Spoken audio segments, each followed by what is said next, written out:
Yes, students, today we're taking the next effect, magnetic effect of current. Force on conductor carrying current in the magnetic field.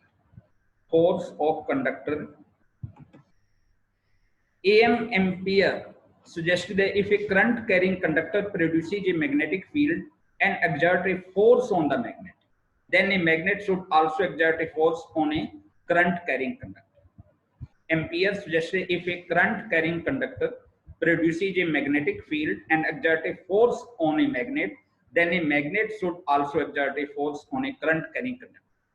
For example, if an aluminum rod is suspended horizontally by a wire between the poles of a horse, shoe magnet and current is passed through the wire, then the aluminum rod is displaced. If the direction of current is reverse, the direction of the displacement is also reverse. If the direction of current is reverse, the direction of displacement is also reverse. The force exerted is maximum if the conductor is perpendicular to the magnetic field. The force exerted is maximum if the conductor is perpendicular to the magnetic field. These are shown by the diagrams. Fleming's left-hand rule. The direction of force of a current carrying conductor in the magnetic field is given by Fleming's left hand. The direction of force of a current carrying conductor in a magnetic field is given by Fleming's left hand rule. It states that if we hold the thumb, forefinger and middle finger of the left hand perpendicular to each other such that the forefinger points in the direction of magnetic field. The middle finger points in the direction of current. Then the thumb shows the direction of force. Thumb shows the direction of force of the conductor. Fleming's left hand rule, it stated if we hold the thumb, forefinger and middle finger of the left hand perpendicular to each other. Left hand perpendicular to each other. The forefinger points the direction of magnetic field. Forefinger points the direction of magnetic field. Middle finger points the direction of current. Middle finger points the direction of current. Then the thumb shows the direction of force of the conductor. Thumb shows the direction of force of the conductor as shown in the diagram. Electromagnetic induction, Michael Faraday. There is a saying that if there is no Faraday, no current, no light. The motion of a magnet with respect to a coil or a change in the magnetic field induces a potential difference in the coil and produces induced current. This is called electromagnetic induction. The motion of a magnet with respect to a coil or a change in the magnetic field induces a potential difference in the coil and produces induced current.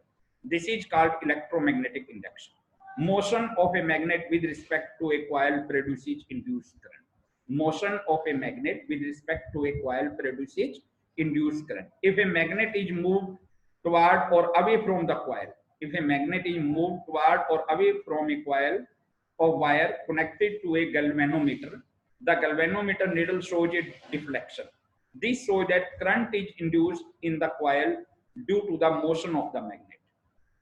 This shows that current is induced in the coil due to motion of the magnet. Due to motion of the direction of induced current is given by Fleming's right hand rule. Direction of induced current is given by Fleming's right hand rule. It states if the thumb, forefinger and middle finger of the right hand is held perpendicular to each other, such that the thumb points in the direction of motion, thumb points in the direction of motion of the conductor, forefinger points in the direction of the magnetic field, then the middle finger shows the direction of induced current. Middle finger shows the direction of induced current. Middle finger shows the direction of induced current. Direct and alternating current. A current that always flows in one direction only is called direct current. A current that always flows in one direction only is called direct current. The current we get from a battery is a direct current. The current we get from a battery is direct current. Alternating current, a current that reverses its direction periodically is called alternating current. A current that reverses its direction periodically is called alternating current. Most power stations in our country produce alternating current. Most power stations in our country produce alternating current AC. changing direction every 100 seconds, and its frequency is 50 hertz. One advantage of AC over DC that it can be transmitted over long distance. One advantage of AC over DC that it can be transmitted over long distances without much loss of energy. Here the graph of the direct current and alternating current is shown. Here the graph of direct current and alternating current is shown here, and then the domestic electric circuit. Electric power to homes. Electric power to homes is supplied through the mains. It has two wires. One is live wire, positive wire, and red insulation, and another is neutral wire, negative wire with the black insulation. The potential difference between the two wires is 220 volt. The earth wire with green insulation is connected to a metal plate kept in the ground. Two rate circuits are used.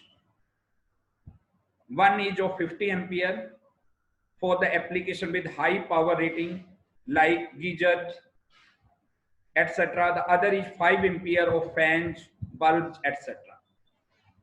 Two short rate circuits are used.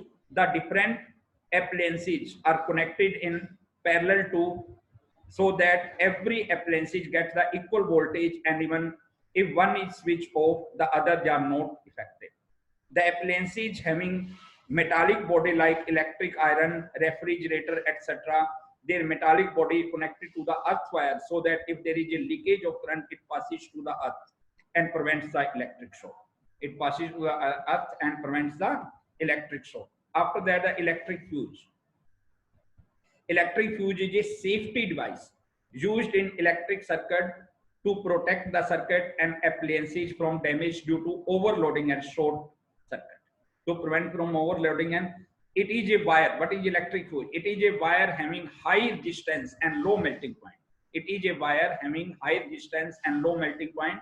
If excess current flows through the circuit, the fuse wire melts and breaks the circuit. Fuse wire is made of a metal or an alloy. The metal like lead, tin, aluminum, and copper. Fuse wire is connected in the series with the live wire. Overloading. Overloading is caused due to increase in the voltage if the live wire and neutral wire comes in contact, or if too many appliances are connected to a single socket, it results in overheating of wires and can cause damage to the circuit and appliances. Short circuit is caused when the live wire and neutral wire comes in contact and the current suddenly increases in the circuit. It causes spark, fire, and damage to the circuit and appliances. It causes spark, fire, and damages to the circuit. Okay, thank you. This is about the today's lecture. Now we complete the chapter, that is magnetic effect of